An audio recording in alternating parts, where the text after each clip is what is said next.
Good morning and welcome to Fox 29's News Now on this Tuesday morning. We're going to get started with some local news for you out of Delaware County, where police are investigating a fourth case of attempted child luring. There are also two cases in nearby Princeton in Mercer County. Fox 29's Steve Keeley filed this report. This is the time of year you teach kids new lessons in their new grades in the new school year. And sadly, more reasons to reteach and relearn that old lesson about creeps lurking on the streets for them. There's been a rash of child luring attempts reported to police departments all around Philadelphia just in recent days. Different described men in different vehicles and even in different states, from here in Haverford to where this police sketch was put out Saturday, where a Catholic schoolgirl was asked if she wanted a ride home from Cardinal Foley School just after school let out Thursday at 3. That was followed just 2 days later by reports here in Delaware County, including a mother Sunday morning saying she and her daughter were riding bikes at 10 in the morning when a creep went up to them in Wayne. Radnor police investigating that. Previous reports last week in Upper Darby had 2 attempted child lurings. Also in Princeton, New Jersey, where 2 attempts were reported to police. All of this means with the new school year and Halloween coming up, schools, teachers, crossing guards, moms, dads, and grandparents again have to go over what to do just in case your kid is approached, either on the street or online. In Haverford, Steve Keeley, Fox 29 News. And more in local news this morning. No classes today for students of 2 Center City schools after asbestos were found inside the building the schools share. So what is the district doing to keep students and faculty safe? Fox 29's Lauren Johnson filed this report.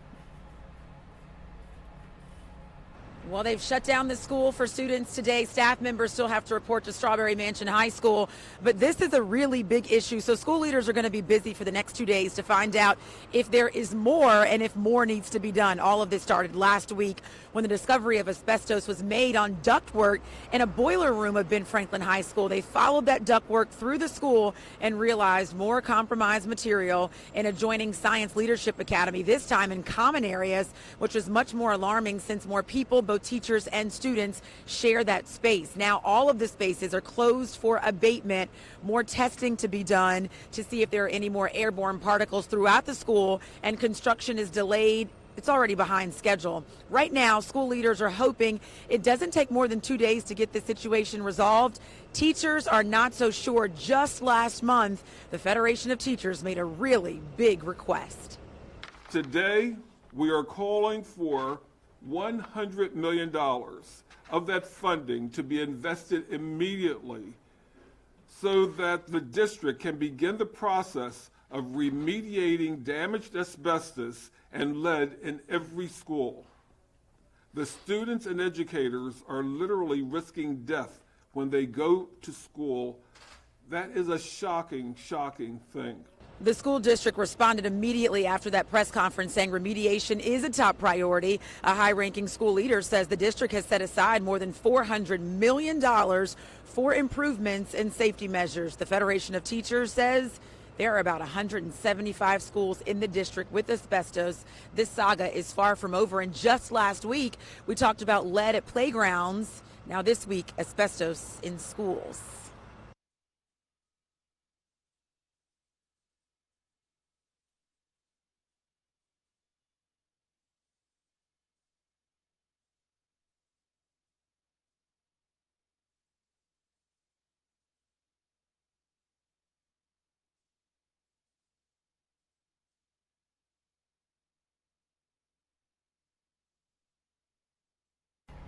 And in political news this morning, at one end of Pennsylvania Avenue, the president is raging about treason. At the other end, the methodical march toward impeachment proceeded apace. Democrats on Monday subpoenaed Rudy Giuliani, the president's personal lawyer, who is at the heart of Trump's efforts to get Ukraine to investigate political rival Joe Biden and his family.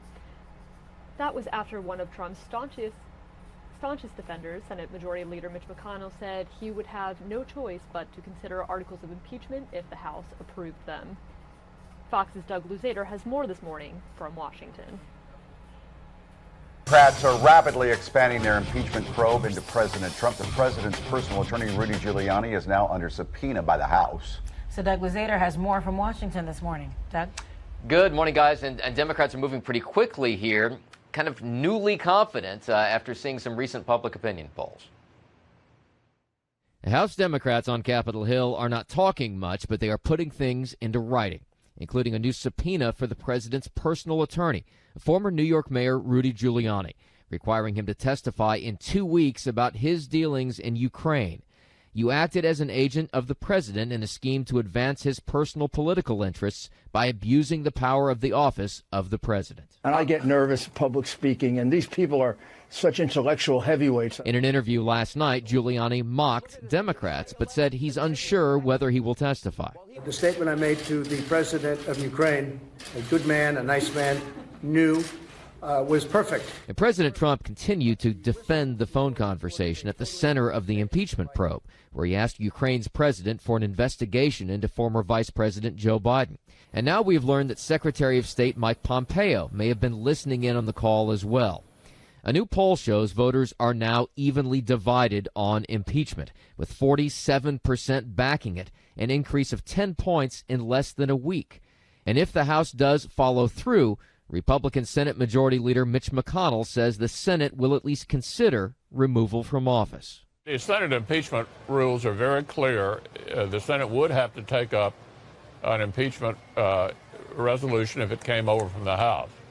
Yeah, at this point, that's still an if. So Democrats are going to work very quickly to try to get this investigation done, move on to vote on the articles of impeachment, and then send them over to the Senate. The thing to always remember, Senate's controlled by Republicans, and it seems very unlikely they'd be able to muster the supermajority to actually remove the president from office. Yeah. And also that hasn't happened before, the actual removal. That's right. I mean, it's a very, for a lot of reasons. I mean, the Constitution sets up a very high hurdle to essentially undo the results of an election. All right, Doug, you're going to have an interesting job for the next few weeks, that's for sure. Weeks and months. Probably months. See you tomorrow.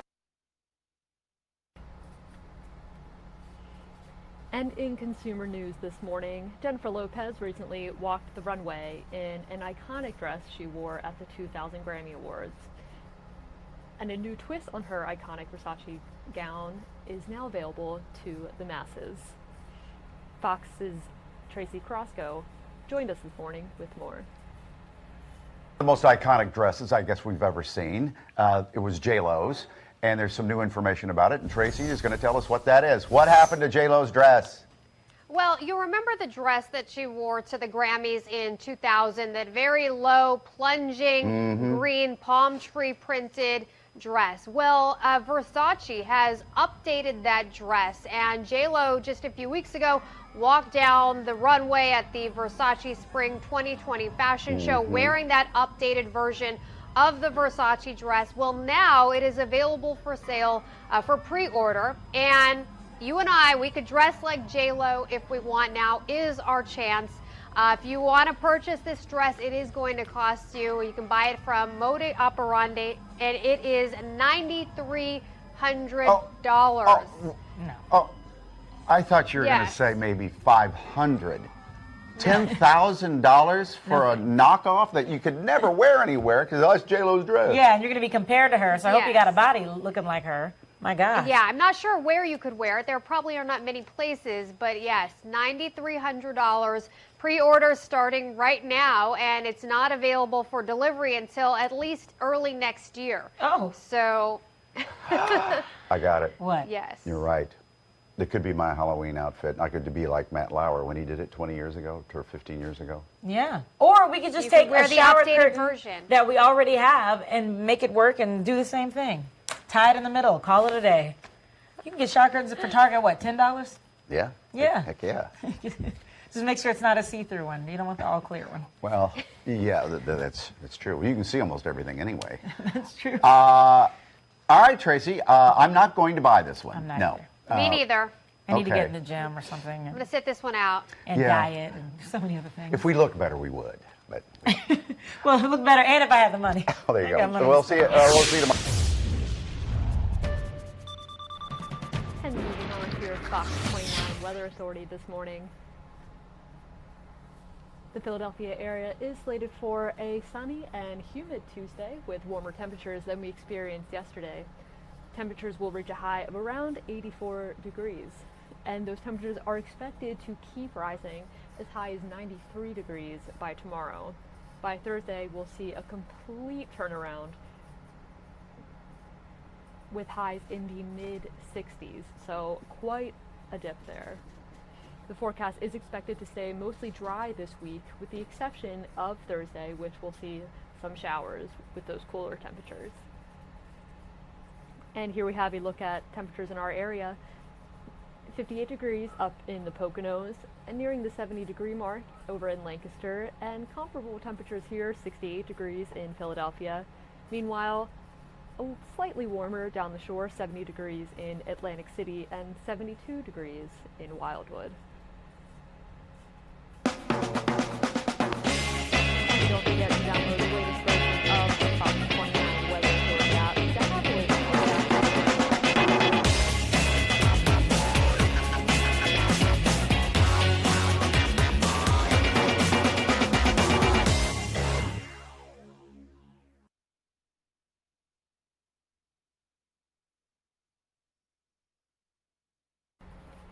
And more in local news this morning. Happening now, officials are keeping a close eye on this Torresdale apartment building, saying one of the walls could collapse after a driver slammed into it yesterday afternoon.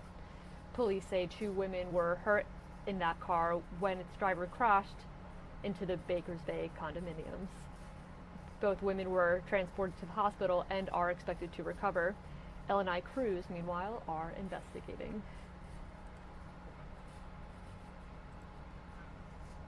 And an unsettling discovery yesterday morning in East Germantown. Police say a groundskeeper at the Aubrey Arboretum stumbled upon a sack containing what is believed to be a human skull and bones inside. The sack was partially buried behind the Arboretum's cope house. Detectives spent the day collecting evidence, trying to find some answers, and as you might imagine, the discovery is leaving neighbors a little freaked out. It does, because my kids come over here and play at the park sometimes. So it's kind of weird that they found it. Oh, wow. Oh, wow. I don't even know what to say about that. For now, investigators say they're waiting for the medical examiner's office to run some tests.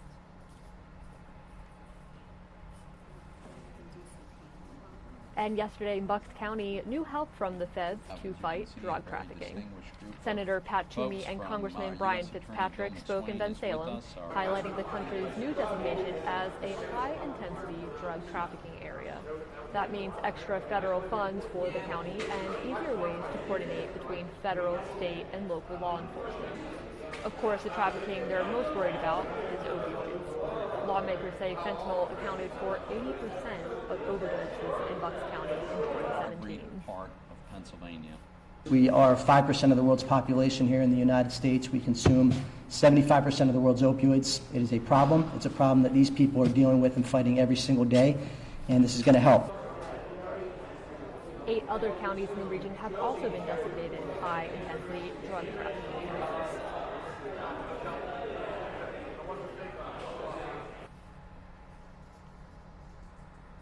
Also in local news this morning, the family of a fallen soldier is finally able to pay their respects more than a century after his death, thanks to an incredible discovery. 26-year-old Sergeant Thomas Fearn was killed during World War I in 1918. His family members did not know what happened to his remains, and they began searching for their lost ancestor. One of them found an old Inquirer obituary and discovered Fearn had been laid to rest at West Philadelphia's Old Cathedral Cemetery in 1921, 3 years after his death. We wandered around here looking for his grave and couldn't find it. I realized when we found his grave that he never had a gravestone. One of Fearn's family members bought a gravestone since then, and the family organized a memorial service to properly lay him to rest. So may the blessing of Almighty God.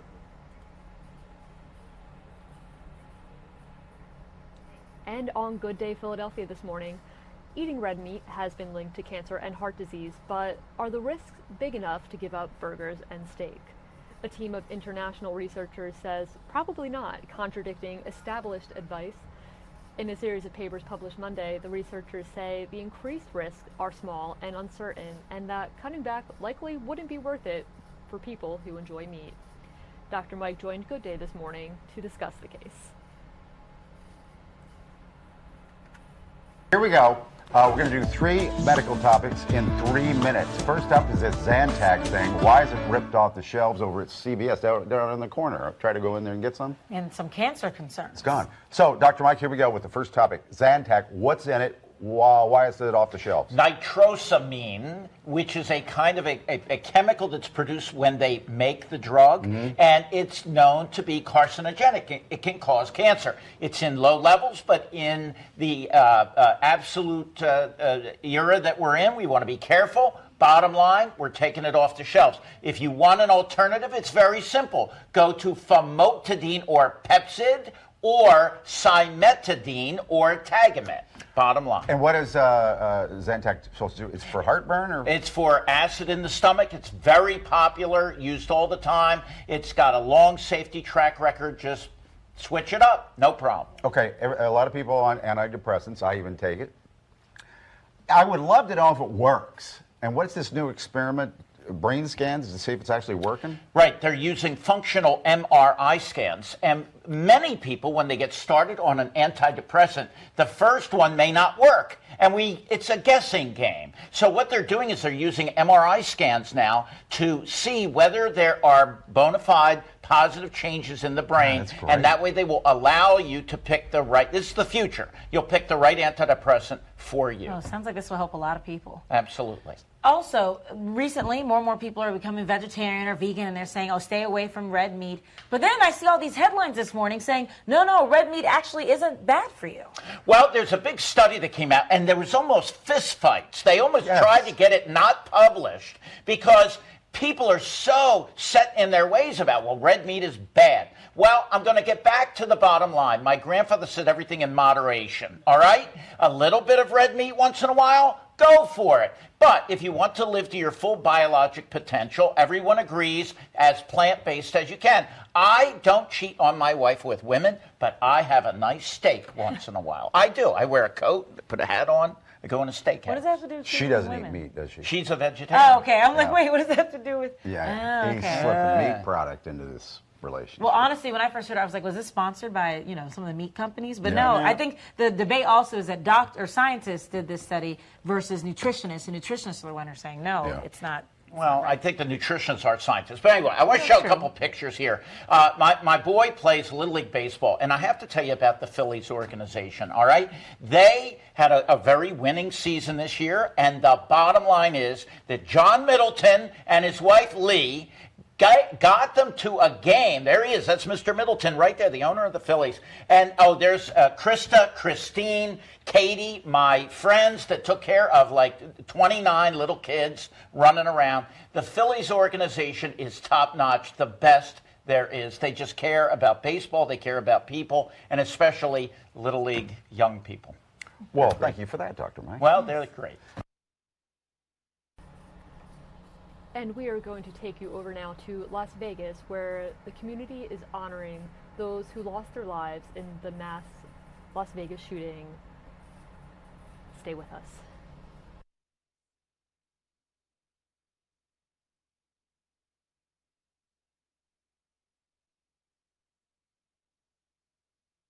Drives. They were organized in minutes, and there were lines as far as you could see. And thousands of people helped where they could. Today, it's also okay to be proud of the community that has stepped up to support those who need it. Together, we will continue to help those get up and keep moving forward. And that's what makes Vegas stronger to me.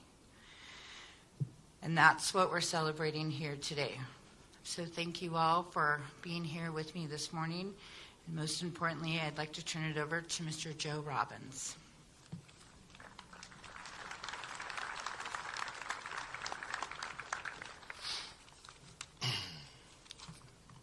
Good morning, and thank you for honoring the victims of the horrible tragedy that occurred 2 years ago today. For me, no anniversary is more terrible than the one that marks the death of my son, Quentin Robbins.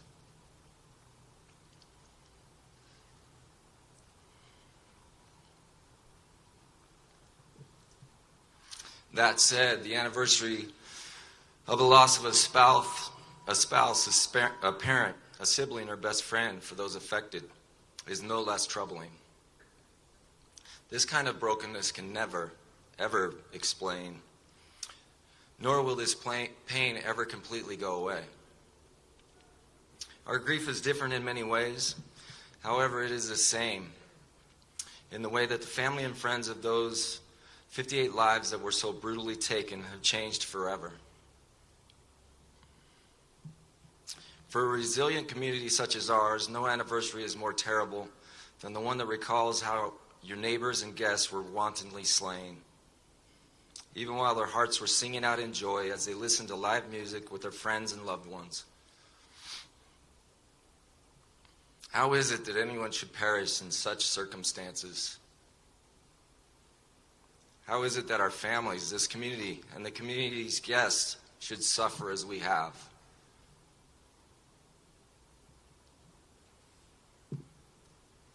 We all lost whatever innocence we had that horrific nightmare of an evening on 1 October 2017. The world is indeed an unimaginably frightful place at times. What does one do with such loss? What does one do with the grief? It certainly helped that the Vegas Strong community and people around the nation demonstrated their love and support in many thoughtful ways. I, for one, never felt such an outpouring of love. The community has been there for us in our time of despair. I cannot express my gratitude enough for the support we continue to receive. A loss of a loved one is a loss, and there is no way to replace those that have moved on from this life. All that can be done is to support one another, to love one another, and that has been my family's experience, and I believe the experience of many families affected by that day. None of us want those who lost to be forgotten. Many, if not all of us, would like to channel this dreadful experience into something beneficial, something that helps make our society a better place. There is so much anger, evil, and sorrow in the world, and we must do our part to make life better for others. We must be the good. Tens of thousands of acts of kindness have been performed, countless events have been held, dedications have been made, and several families have created foundations, as did we. All to respect, remember, and honor the 58 lives that were gone too soon. My son Quentin was 20 years old when he was taken from us. Born and raised in Henderson, Nevada, he was an athlete, playing multiple sports, loved the outdoors, and loved activity involving family and friends. Quentin certainly loved sports, and as a Henderson City Recreation employee, he was able to indulge his passion. He enjoyed coaching young kids to play football, baseball, and basketball. He enjoyed seeing kids excel and having a great time. It was his passion for sports and for helping others that led to the creation of the Quentin Robbins Play It Forward Foundation. The foundation supports local athletes with scholarships to continue their education and supports various forms of youth sports for the community that he loved and the schools that he attended. In addition, subsidizing youth programs for the less fortunate kids to have experiences that were unattainable before. It's the sort of work that I know Quentin would be very happy and proud. It is our pleasure and honor to do this work in his memory. On a day like this, I would like all of us to commit to making our community a better place.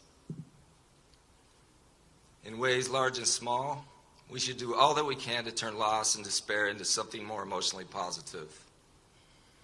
Let us show love and support for our neighbors. Let us try to be more understanding and more compassionate. Let us try to create a better place to live in whatever ways we are able. In our sorrow, understand that we may not always be up to it, but we must try. We must try because that's what Quentin, my son, and all the other 57 lives we lost that day would want. Thank you. Thank you for allowing me to speak today and for the compassion that has been expressed in so many ways. We are Vegas strong. In closing, I ask that we respect the 58 by asking you to join me in observing 58 seconds of silence.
Thank you.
Honor guard, please retrieve the colors.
Once again, I want to thank everybody for coming today. This will conclude the ceremony, but prior to us concluding, I want to personally thank the county commissioners, county manager Yolanda. Thank you. Thank you for the opportunity to put this ceremony together in the act of remembrance of what occurred 2 years ago on 1 October. And I want to repeat one little line that Mr. Robbins presented in his presentation was for each and every one of us to take the opportunity, especially since there are some very special people here in this audience today, to just take a moment of your day, turn around, shake their hand, give them a hug, and say, I appreciate you. So have a wonderful day, and thank you for attending. I'm sorry. Hold on. I guess I had a faux pas here. We have the. He's almost finished. First I want to thank everybody for coming, and most importantly, this morning in the Rotunda, we are going to be hosting a wellness center with the Vegas Strong Resiliency Center, which will be around for a very long time. So please stop in this morning, see what it's about, and be part of Vegas being stronger. Thank you.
What do you want? What are we up again? Do we have another hit? Probably like 15 minutes. Okay. Well, I'll do it off the shoulder.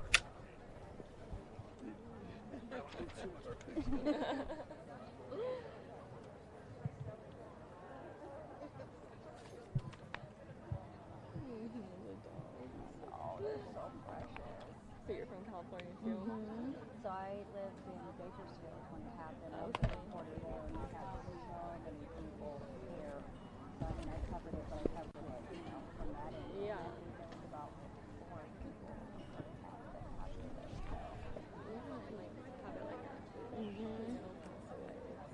Maybe you guys can come over here. Just so they can see my shot. I'll still be tethered. Sure. And then you can look at me and let me know whenever you're ready, Chris.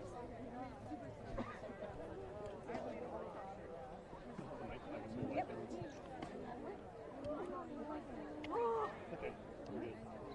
Okay, if you can say and spell your first and last name for me. Michaela Stillwell, Michaela, Stillwell, Stillwell. And you are a survivor. I am. And so, sorry. So, how does it feel to be here today? It definitely brings back all the raw emotion.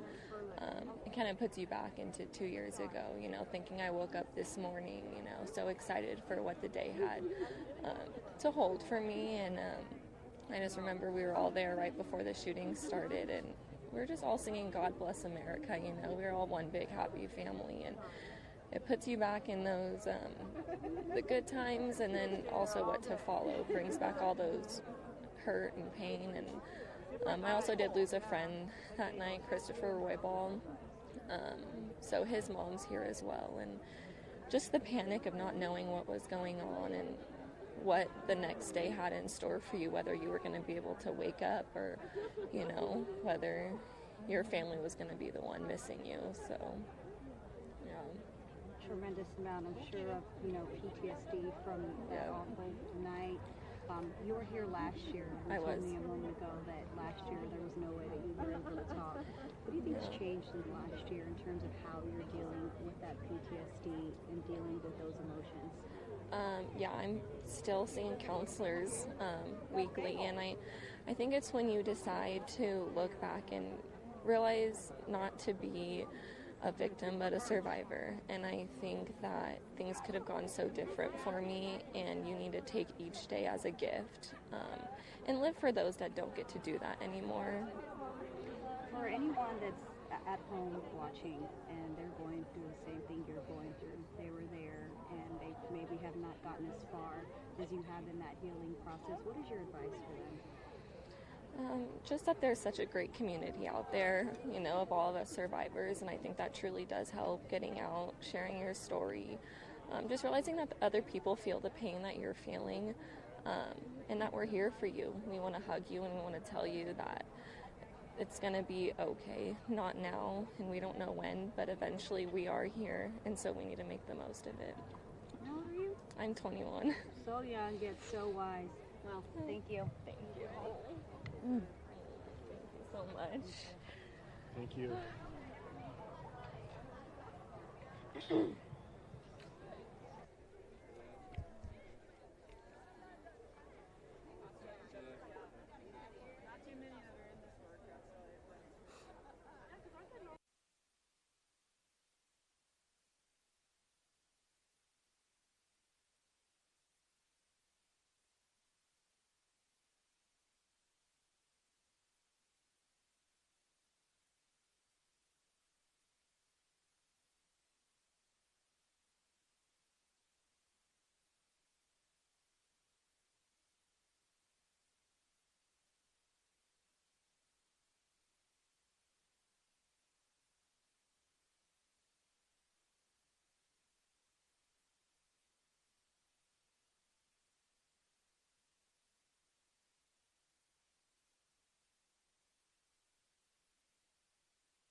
a run in between this show and the more.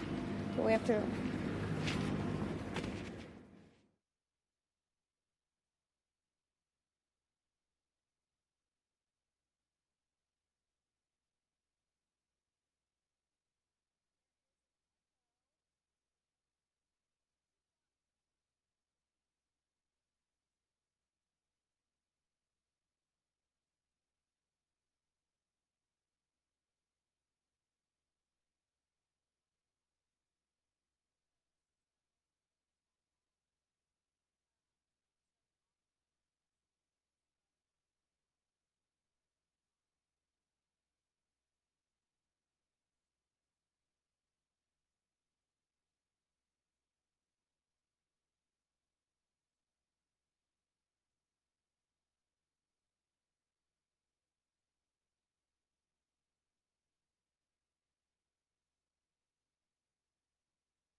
And that is going to do it for us today at Fox 29's News Now.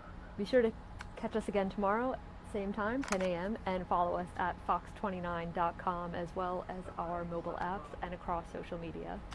And thank you for joining us this morning.